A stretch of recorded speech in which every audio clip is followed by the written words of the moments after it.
Okay, so as I started to say, we're going to remember something called rolling nines. And with rolling nines, what that means is sometimes we're going to be moving up place values. So I go to my thousands. I'm still rounding to the nearest thousands. I go to the thousands and I have a 9 there. Then I'm going to circle the 7 because the 7 is going to tell me what to do with it. So what does 7 tell 9 to do? Well, it says to round up. Well, that should become a 10, but what I have to do then is I put my 0 in and it bounces up, right? And I'm going to regroup that 1. So this becomes a 1. There's a 0. And it's 14.01. The question becomes, I know what to do with the 7 and 8.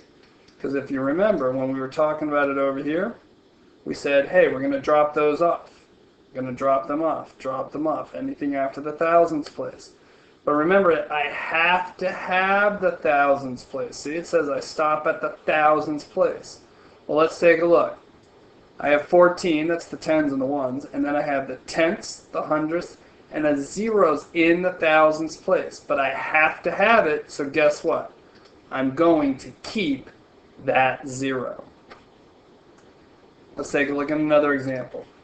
Looking down here, I'm going to round to the nearest thousands. That's the second 9. And the 4 is going to tell me what to do with it. And so let's think about this. Well, what does 4 tell 9 to do? In this case, it's not a rolling 9. It tells me to keep the 9. So here the important part is to make sure we pay attention to and don't just look at 9s and think, oh, it's got to be rolling 9s, because it's not always rolling 9s. I'm not going to use that 4. I'm just going to drop it off. And obviously there's the thousands place. How about one more? The third 9 here is the one that we want to round to, the thousands place. This 9 is going to tell me what to do with it.